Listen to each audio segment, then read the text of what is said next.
Imagine you're on a journey through the wilderness, aiming to build a strong fire, a fire that represents your personal growth, wisdom, and resilience.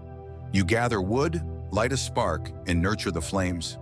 But instead of fellow travelers helping you stoke the fire, you find yourself surrounded by three individuals who threaten to put it out. The complainer. This person is like a bucket of cold water. No matter what progress you make, they douse it with negativity. You share a personal goal, and they respond with, "That's too hard," or "Nothing ever works out anyway." Instead of offering solutions, they reinforce limitations. Over time, their constant whining chips away at your motivation, making you question why you even started. The drama magnet. Think of this person as someone constantly kicking dirt onto your fire. Every day it's a new crisis, a new problem, and somehow they're always at the center of it. They pull you into their chaos, making their problems your problems. Instead of tending to your own fire, you're stuck putting out theirs.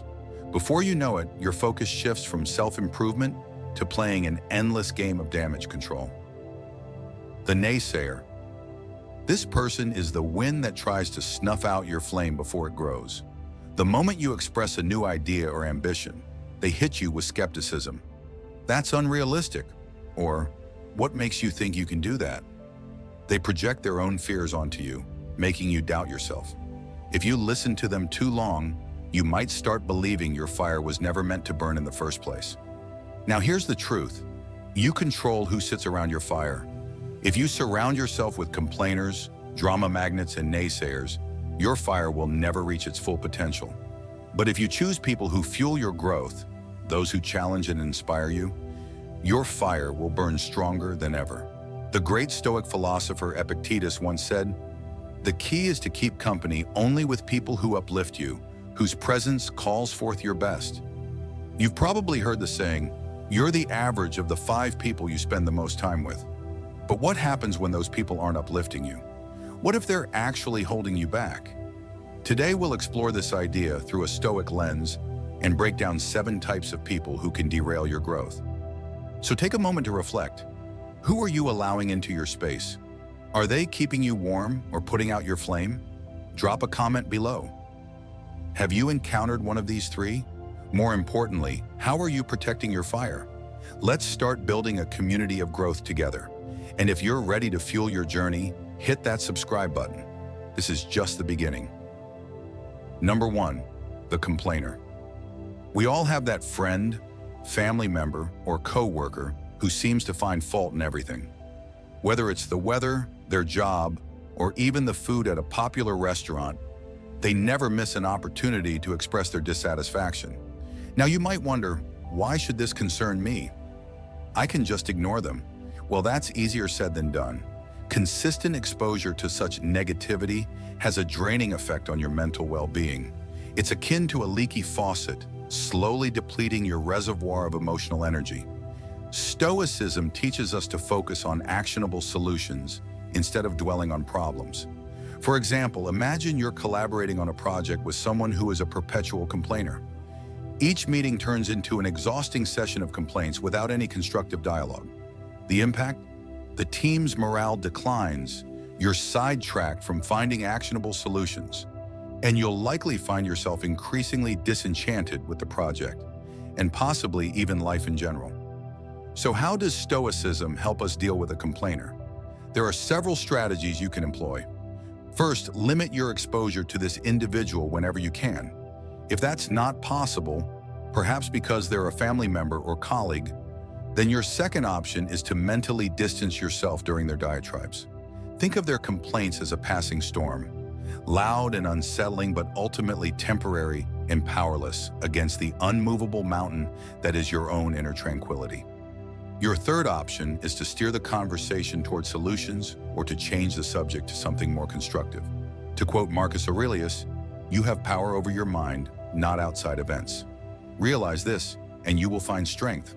This timeless Stoic wisdom encourages us to guard our mental peace diligently, ensuring that the negativity from chronic complainers doesn't divert us from our Stoic path of resilience and virtue. Number 2, the drama magnet. Imagine you're navigating your life as if it were a ship sailing through calm waters. But then, you encounter the whirlpool known as the drama magnet. This individual seems to have an unending series of crises, conflicts, or controversies. And like a whirlpool, they have an unsettling ability to suck you into their vortex of chaos. You might initially find yourself attracted to the drama magnet's energy, mistaking it for passion or excitement. However, you'll soon realize that being in their sphere is like navigating a ship through a storm, exhausting and dangerous.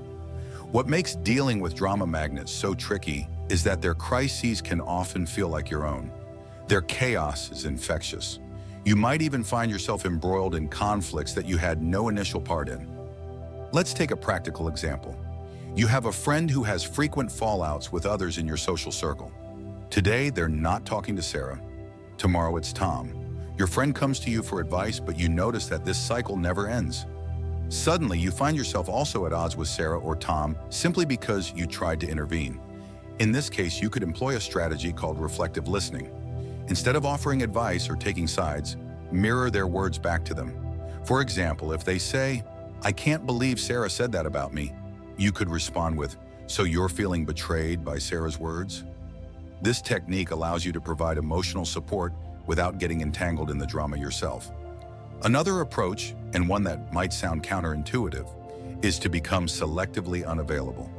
Stoicism reminds us to value our time highly, and sometimes that means being unavailable for other people's crises, especially if they are recurring without resolution. Turn off your phone during certain hours. Create focus periods where you concentrate solely on your work or personal development. Let it be known that during these times, you're not to be disturbed. To paraphrase Seneca, true happiness is to enjoy the present without anxious dependence upon the future. This can be particularly helpful when dealing with drama magnets. Instead of anxiously wondering what crisis will happen next, concentrate on the present moment where you have control. Enjoy your life, and don't let it be disrupted by someone else's drama. Make it a point to sail your ship calmly, steering clear of whirlpools that threaten your voyage toward personal growth and tranquility. Number 3, the naysayer. Picture this. You're an artist painting a canvas. Each brushstroke adds color, depth, and life to your vision. Enter the naysayer. They walk into your studio, glance at your work, and immediately begin to critique it. Are you sure about that color? That doesn't look realistic. You know most artists never make it, right? Their words like strokes of gray paint start to dull your vibrant canvas. This isn't your standard constructive criticism, which can be valuable. Instead, it's a persistent aura of doubt and negativity. For example, let's say you're excited about pursuing a new career path.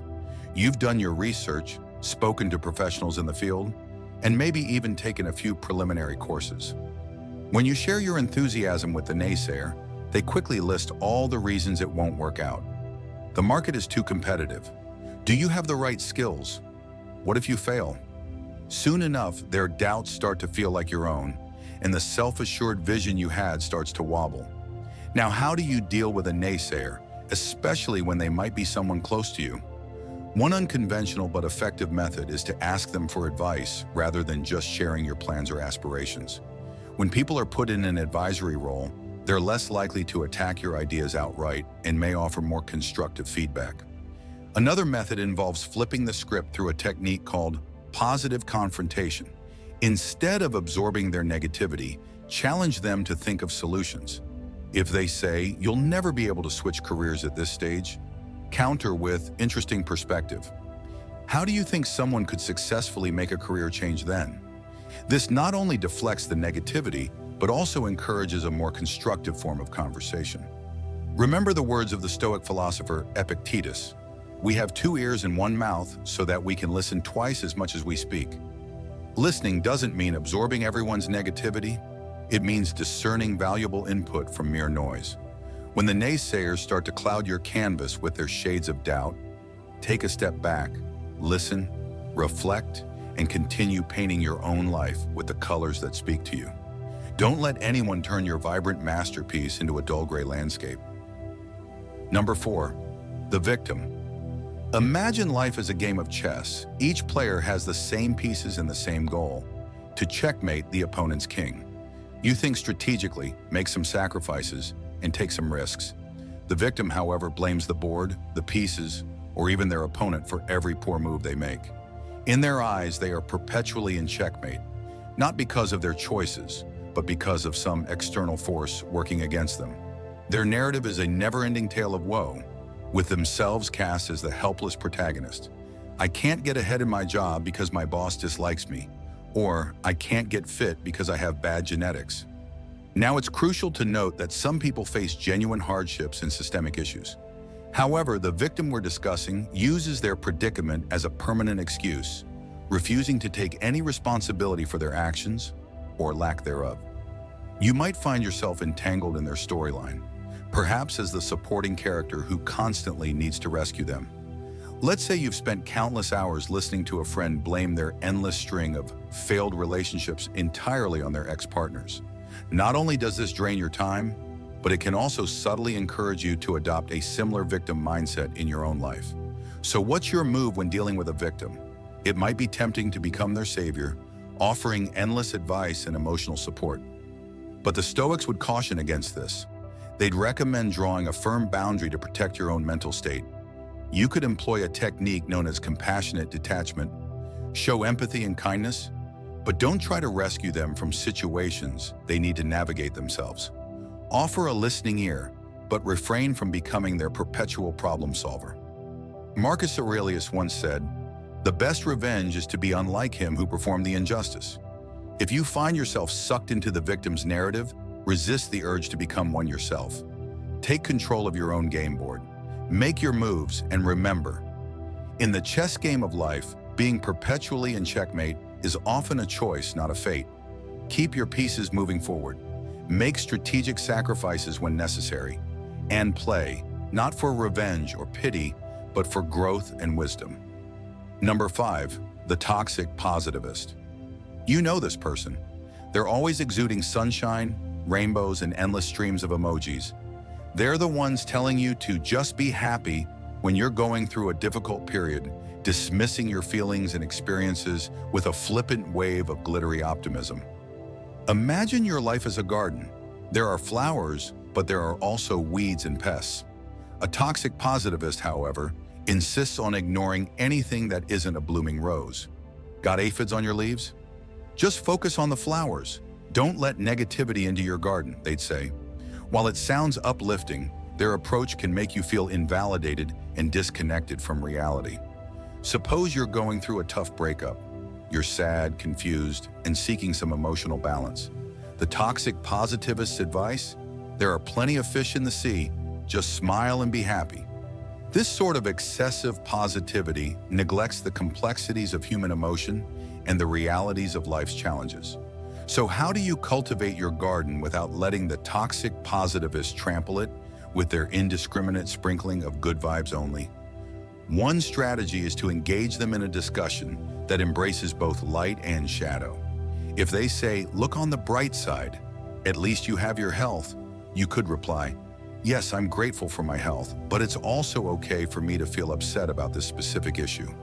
Both can coexist. You can also employ what psychologists call emotional granularity, the ability to feel and differentiate between a wide range of emotions, both positive and negative. When the toxic positivist pushes you to just be happy, take a moment to acknowledge and label your nuanced feelings. Saying something like, "I'm feeling a bit melancholic today due to X, and that's okay," can be a liberating affirmation. To reference Stoic thought, Seneca once said, "True happiness is to understand our duties toward God and man, to enjoy the present without anxious dependence upon the future." Notice the balance, understanding duties, which aren't always pleasant, and enjoying the present. A Stoic approach isn't about focusing solely on the positive or the negative. It's about embracing life's complexity with equanimity.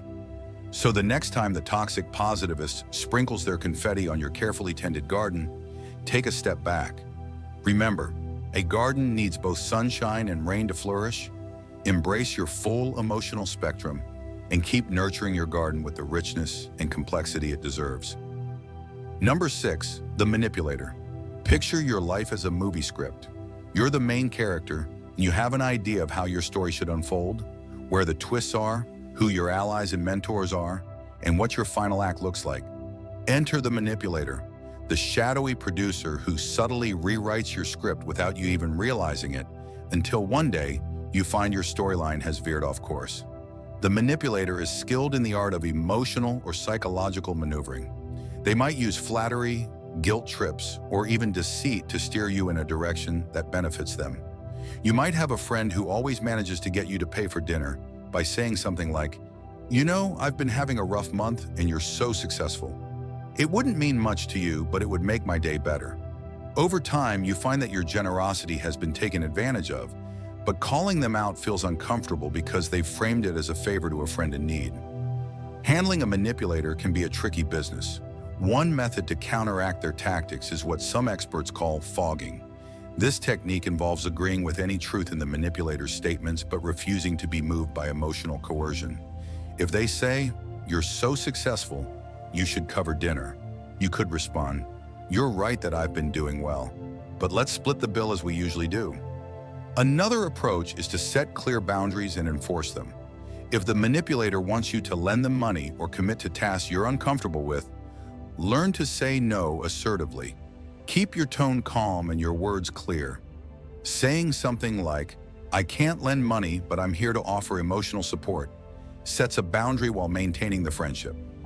Drawing inspiration from Stoic thought, Epictetus warned us, "We cannot choose our external circumstances, but we can always choose how we respond to them." The manipulator thrives on your predictable reactions. They manipulate your kindness, your guilt, or your desire for approval. By choosing to respond differently, you're taking control of your script again. So if you find a manipulator lurking in your life, remember that you are the one holding the pen. Your storyline is yours to write. While the cast may include a variety of characters, the protagonist's journey, your journey, should always be guided by your own values and decisions. Reclaim your script and don't let anyone manipulate your life's narrative. Number 7, the time vampire. Imagine your daily routine as a carefully crafted symphony. Each instrument represents a task, a commitment, or a goal, and when played in harmony, they create a balanced, productive, and fulfilling life.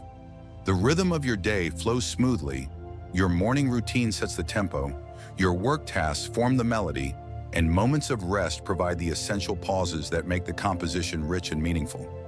But then, the time vampire enters the scene, screeching off key, disrupting the tempo, and drowning out your melody until your once beautiful composition dissolves into discordant chaos. Unlike more obvious disruptors, the time vampire is often subtle, not necessarily malicious, and may even seem harmless. They might be a well-meaning colleague who constantly interrupts you with trivial questions, turning your focused work sessions into a series of fragmented, unproductive moments. Or perhaps it's a friend who insists on endless phone calls, gossip sessions, or invitations to events that drain your energy rather than enrich your life. At first, these interactions might seem inconsequential. After all, what's a 5-minute chat here, a last-minute meeting there, or a quick favor in between? But the cumulative effect can be profoundly disruptive. Each moment stolen by a time vampire is a moment you can't get back, a moment that could have been invested in meaningful progress, deep thinking, or even much-needed rest. So, how do you protect your symphony from being ruined by a time vampire? Strategy number 1, the Pomodoro technique, guarding your time like a Stoic one. Effective strategy is the Pomodoro technique, a time management method that involves breaking your work into focused intervals, traditionally 25-minute deep work sessions, separated by short breaks. During these intervals, you make it explicitly clear that you are not to be disturbed. This simple practice helps establish a firm boundary, preventing the time vampire from nibbling away at your most productive moments. For example, let's say you have a colleague who frequently stops by your desk for casual conversation just as you're getting into deep work. Instead of passively accepting these interruptions, let them know, "I'm working on something important right now, but I'll be free in 30 minutes. Let's catch up then." This small shift signals that your time is valuable while still maintaining a polite and professional tone. Stoicism teaches us that our focus should be on what we can control. While we can't always prevent others from seeking our attention, we can control how we respond and set boundaries that preserve our productivity. Strategy number 2, mastering the art of saying no. If the time vampire in your life is a friend, family member, or social connection who constantly pulls you into activities that don't align with your priorities, the key is to remember that saying no is not a rejection of the person, it's an affirmation of your own needs and goals. Instead of feeling guilty about declining invitations or unwanted obligations, remind yourself that every yes to someone else's agenda is often a no to your own. The next time you're invited to a social gathering you have no real interest in, resist the urge to offer elaborate excuses. A simple, "I appreciate the invite, but I can't make it," is sufficient. You don't owe anyone a justification for protecting your time. Seneca, one of the great Stoic philosophers, reminds us, "Life, if well lived, is long enough." This means that time is not just a resource. It is the very fabric of our existence. Every moment wasted on unnecessary distractions is a stroke taken away from the masterpiece that is your life. By being mindful of how you allocate your time, you ensure that each brushstroke contributes to a meaningful and intentional composition. Strategy number 3, conducting your life with purpose. Think of your time as a symphony, with every note, every instrument, and every pause playing a vital role in the grand composition. To maintain harmony, you must be intentional about what deserves a place in your orchestra. Ask yourself, does this activity align with my long-term vision? Is this conversation or task adding value to my day? Am I engaging in this out of obligation, or does it genuinely contribute to my well-being? The time vampire thrives on distraction and misplaced obligations. To counter them, hold the baton of your life firmly and conduct each day with precision and purpose. Keep your commitments in tune with your greater goals, ensuring that every note you play is deliberate and meaningful. As we reach the finale of today's exploration into the characters who can derail our path towards Stoic resilience and wisdom, let's not forget one crucial lesson. Self-awareness is key. It's easy to recognize these disruptive personalities in others, but the more challenging and enlightening task is to look within. Are you, perhaps unintentionally, playing the role of a time vampire in someone else's life? Do you find yourself frequently interrupting others, monopolizing conversations, or expecting immediate responses to non-urgent matters? Stoicism isn't just about navigating external obstacles. It's also about refining our own behavior, ensuring that we respect both our time and the time of others. So as you move forward, ask yourself, am I allowing time vampires to dictate my life? Or am I holding my own baton, conducting my days with wisdom and intention? Until next time, may your choices align with your virtues. May your actions reflect your wisdom. And most importantly, may your life be the masterpiece you are meant to create.